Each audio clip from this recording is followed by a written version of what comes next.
Welcome sa Cloudy Movie Recap. Ang pelikulang ikukwento natin ngayon ay ang Epic Tale. Halina't simulan na natin.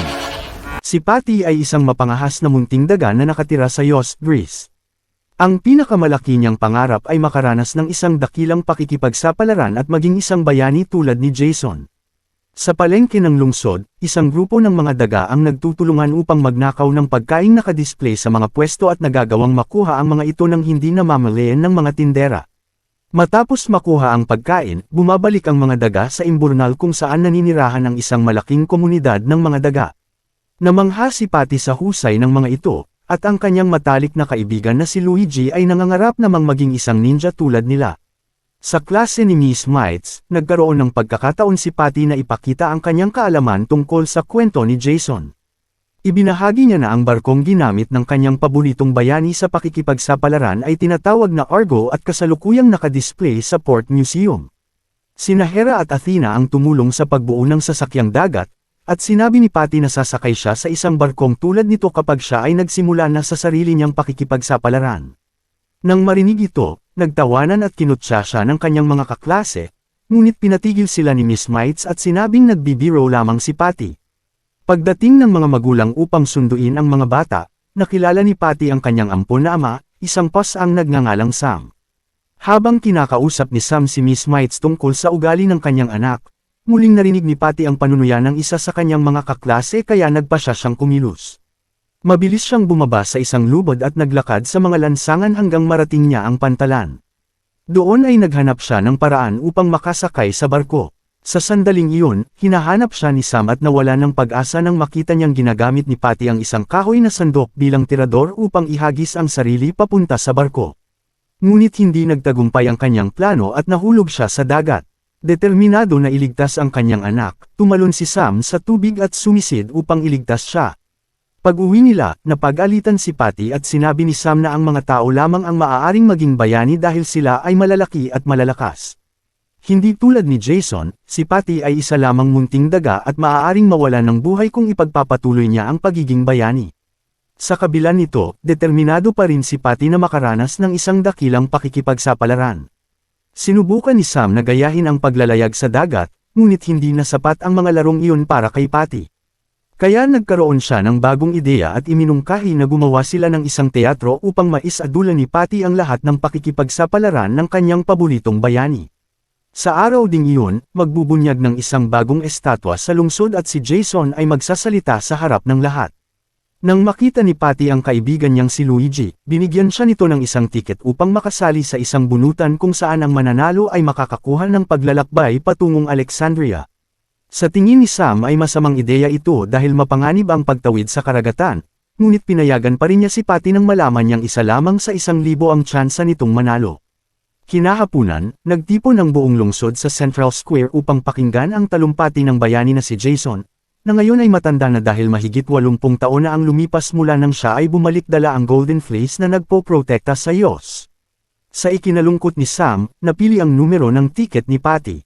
Sinubukan niyang ilihis ang atensyon ng kanyang anak upang hindi nito malaman ang katotohanan. Sa kanyang talumpati, ikinwento ni Jason ang kanyang mga pakikipagsapalaran sa dagat kasama ang Argo at ang mga Argonaut. Dahil sa Golden Fleece, mas umunlad ang lungsod, at bilang pasasalamat kay Zeus, nagtayo ang mga mamamayan ng isang malaking estatwa para sa kanya sa Olympus.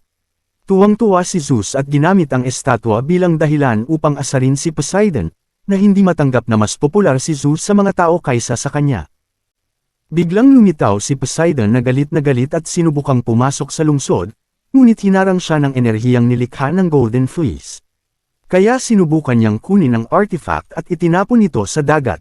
Nagbanta siya sa mga tao na may 7 araw silang palugit upang magtayo ng estatwa para sa kanya na kasing ganda ng itinayo para kay Zeus.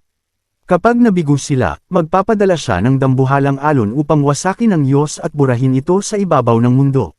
Pag-alis ni Poseidon, pinag-usapan ng mga tao kung paano sila makapagtatayo ng isang napakalaking estatwa sa maikling panahon. Samantala, nagmadaling umuwi si Patty upang hanapin ang mapa ng Trinos. Plano niyang maglayag patungo sa islang puno ng kayamanan upang hanapin ang mga sapphire branches na gagamitin sa trident ng estatwa. Sinubukan ni Sam na pigilan siya, ngunit sinabi ni Chico na napuntahan na niya ang isla at maaari silang gabayan sa kanilang pakikipagsapalaran.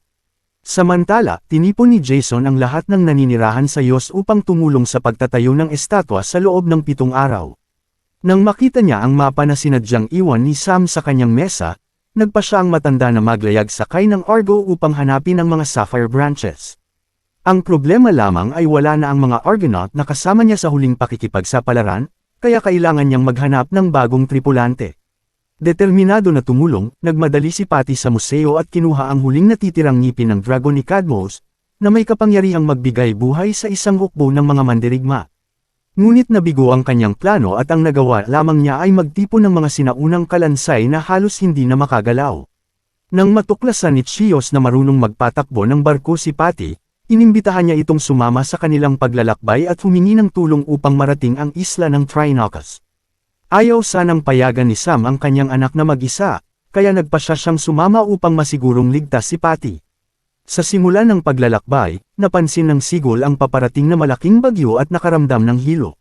Dinaglaon, sinalanta ng mga alon ng barko at nagpadala si Zeus ng mga kidlat upang pahirapan si Jason, dahil ayaw niyang may estatwa si Poseidon na itatayo malapit sa kanya.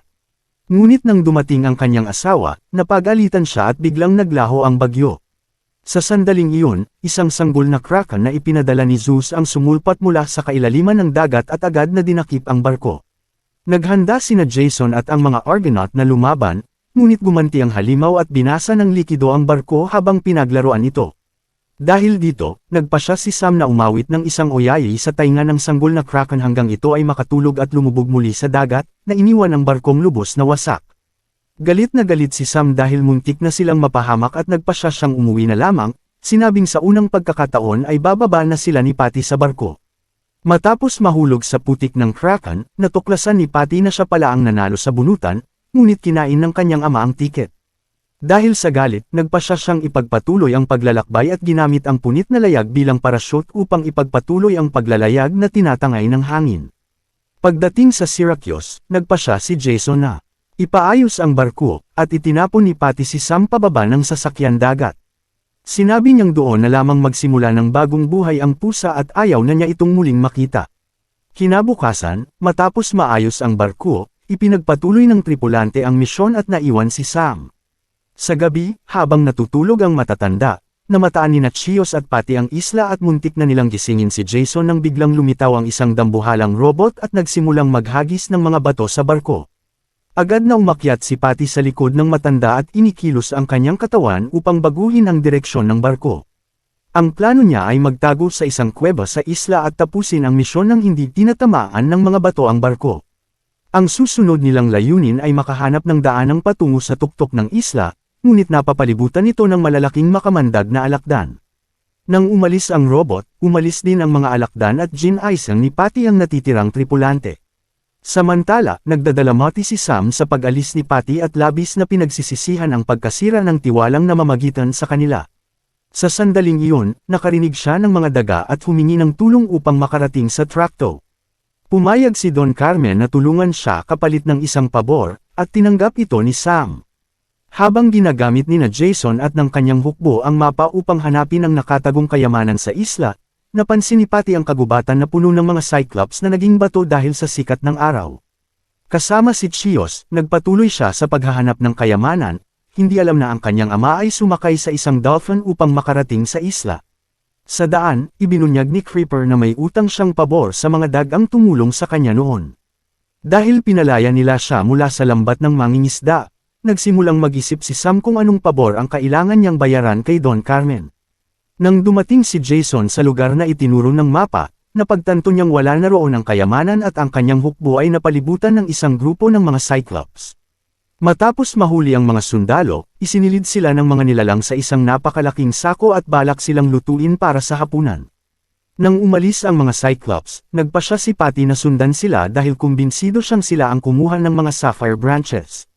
Sa sandaling iyon, dumating si Sam sa isla at nakahinga ng maluwag nang makita ang Argo sa loob ng isang kuweba, dahil ibig sabihin ay hindi kalayuan si Patty. Ngunit nang sumakay siya sa barko, nabihag siya ng 2 daga na ilang linggo nang natrap sa isla at gustong makisakay upang makatakas. Nang itatapon na siya palabas ng barko, ginamit ni Sam ang kanyang matutulis na kuko upang putulin ang lubad at makalaya. Ipinaliwanag niya kina John at Terry na hinahanap niya ang kanyang anak na si Patty, isang daga rin tulad nila. Nang mapagtanto ng magkapatid na hindi banta si Sam, nagpasya silang tulungan siya sa paghahanap. Samantala, natuntun sina Patty at Chico ni Yuki at agad silang sininghat ng hayop. Napilitan silang magtago at nakarating sa isang pandayan kung saan ginawa ng mga Cyclops ang robot na umatake sa kanila. Habang naglilibot sa lugar, nakakita si Patty ng isang malaking kayamanan at ang natitira na lamang niyang kailangang hanapin ay ang mga sapphire branches. Sa kabilang banda, nasalubong ni Sam at ng magkapatid na daga ang isang grupo ng dambuhalang alakdan. Hahakbang na sana si Sam para tumakas nang sabihin ni John na kaibigan niya ang mga ito. Sina Bernardo, Gerardo, at Teresa ang nag-alaga sa magkapatid noong sila ay naligaw sa isla, at handa silang tulungan si Sam na hanapin ang kanyang anak. Ngunit nang malaman ng mga alakdan na sina Patty at ang kanyang mga kaibigan ay naghahanap ng mga sapphire branches, napagtanto nila na muli na namang may nalinlang ang mga Cyclops.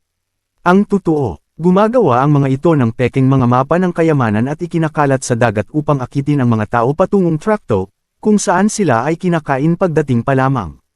Ipinakita ng mga nilalang ang sementeryo ng mga barko sa paligid ng isla at sinabing lahat ng iyon ay nagpunta roon upang hanapin ang kayamanan. Ang pamilya nina John at Terry ay sakay ng isa sa mga barkong iyon, ngunit sila lamang ang nakaligtas ng palubugin ng robot ang sasakyan dagat. Nang malaman ni Patty ang katotohanan, nawalan siya ng pag-asa dahil nakaramdam siya ng matinding pagkakasala sa sinapit ng mga Argonaut at sa maaaring mangyari sa lungsod ng Diyos. Nang mapagtanto ni Sam na maaaring nasa panganib ang kanyang anak, agad siyang nagplano na pumunta sa nayon ng mga Cyclops. Ngunit sinabi ni Gerardo na hindi sila maaaring sumama dahil ang dambuhalang robot ay nakaprogram upang wasakin ang mga alakdan, kaya sina John at Terry na lamang ang nagboluntaryong magturo ng daan. Pagdating nila sa nayon, iniwan ni Sam ang mga daga sa ligtas na lugar sa kabundukan at nagpatuloy upang hanapin si Patty, na sa sandaling iyon ay hinahabol ng isang halimaw na may 2 ulo. Sinubukan silang lamunin ng dragon at nang muntik nang mapahamak si Chico, ginamit ni Patty ang kanyang liksi upang malinlang ang maninila. Biglang may bumagsak na metal na bagay at naputol ang leeg ng halimaw, ngunit 4 na bagong ulo ang tumubo kapalit nito at nagpatuloy ang habulan. Patuloy na tumakbo ang magkaibigan hanggang sa mapaligiran sila at mailigtas ni Sam, na umatake sa dragon upang makaligtas ang kanyang anak. Sa gitna ng laban, itinapon si Sam at nawalan ng malay. Pagkatapos nito, ikinulong siya ng mga Cyclops sa isang hola dahil balak din nila siyang lutuin kasama ng tripulante. Dumating sina John at Terry kina Patty at Chico, at labis na nalungkot ang batang daga nang akalain niyang hindi na niya muling makikita ang kanyang ama. Samantala sa lungsod ng Diyos, lubos nang napagod ang mga mamamayan at muntik nang sumuko sa pagtatayo ng estatwa dahil naniniwala silang hindi ito matatapos sa takdang oras. Upang makaligtas kapag nawasak ang lungsod, naghanda nang umalis ang mga daga, ngunit tumanggi si Luigi na iwan ang kanyang mga kababayan at nagbahagi ng tubig upang muling palakasin ang loob ng mga manggagawa. Dahil sa kanyang halimbawa, tumulong din ang ibang mga daga at nag-organisa upang magbigay ng tubig. Naantig ang mga sigol at tumulong din sa abot ng kanilang makakaya, gamit ang kanilang mga pakpak upang palamigan ang mga tao. Dahil sa tulong ng mga hayop, muling nagtrabaho ang mga mamamayan ng mas determinado. Kinabukasan, habang natutulog ang mga Cyclops, sinubukan ni Jason na buksan ang selda gamit ang mga buto ng kanyang mga kasamahan ngunit nabigo siya. Taliwas sa kanya, tinanggap na ni Sam na iyon na ang kanyang katapusan, ngunit masaya siyang nailigtas niya ang kanyang anak. Sa puntong ito, umiiyak si Patty at nagpa siyang kausapin ang kanyang ama sa huling pagkakataon. Habang inaabala ni Chico si Yuki, pumasok siya sa silid at lumapit sa hola.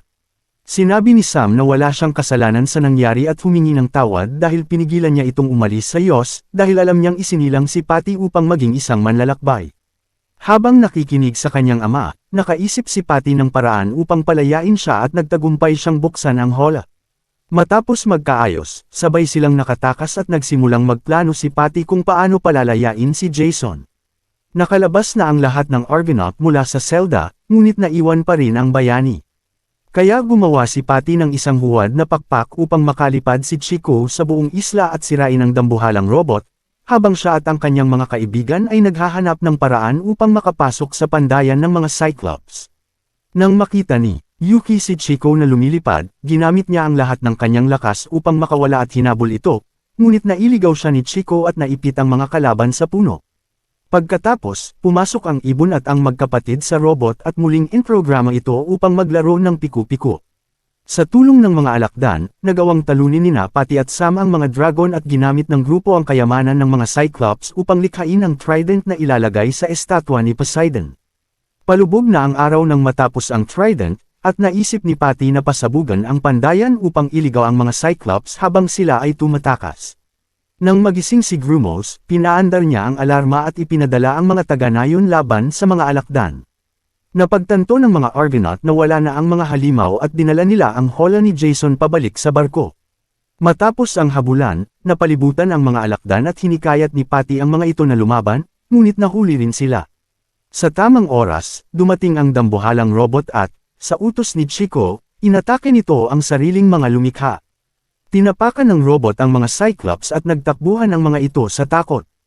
Habang nagkakagulo, nakarating ang mga Argonaut sa barko at sinabi ni Chico na naprogram niya ang robot upang sumabog. Hindi niya alam na nakialam si Grumos sa kontrol, ngunit bago niya mabago ang utos, inihagis ng robot ang isang napakalaking bato sa sarili nito at tuluyang nawasak. Halos tapos na ang misyon nang lumitaw si Grumos at ihagis ang trident sa mga alakdan, pagkatapos ay inatake niya ang barko upang pigilan ang pag-alis ng tripulante. Nagbato si Thea ng mga makinang na bagay upang i-reflect ang sikat ng araw na nagpabato sa katawan ni Grumos. Sa sandaling iyon, dumating sina Jason at ang mga Argonaut at isinakay ang trident sa barko. Sumakay rin sina Patty at ang kanyang mga kaibigan at nagpaalam sa mga alakdan na nagpasyang manatili sa isla. Malapit nang matapos ang palugit na ibinigay ni Poseidon at kailangang makarating ng tripulante sa lungsod bago maubos ang oras. Handa na ang estatwa na tanggapin ang trident, ngunit hindi pabor ang hangin.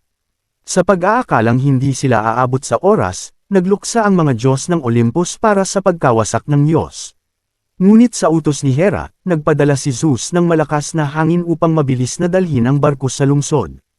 Nang pamatak ang huling butil ng oras, handa na sanang wasakin ni Poseidon ang Diyos, ngunit nagulat siya sa pagdating ni Jason at ng kanyang tripulante.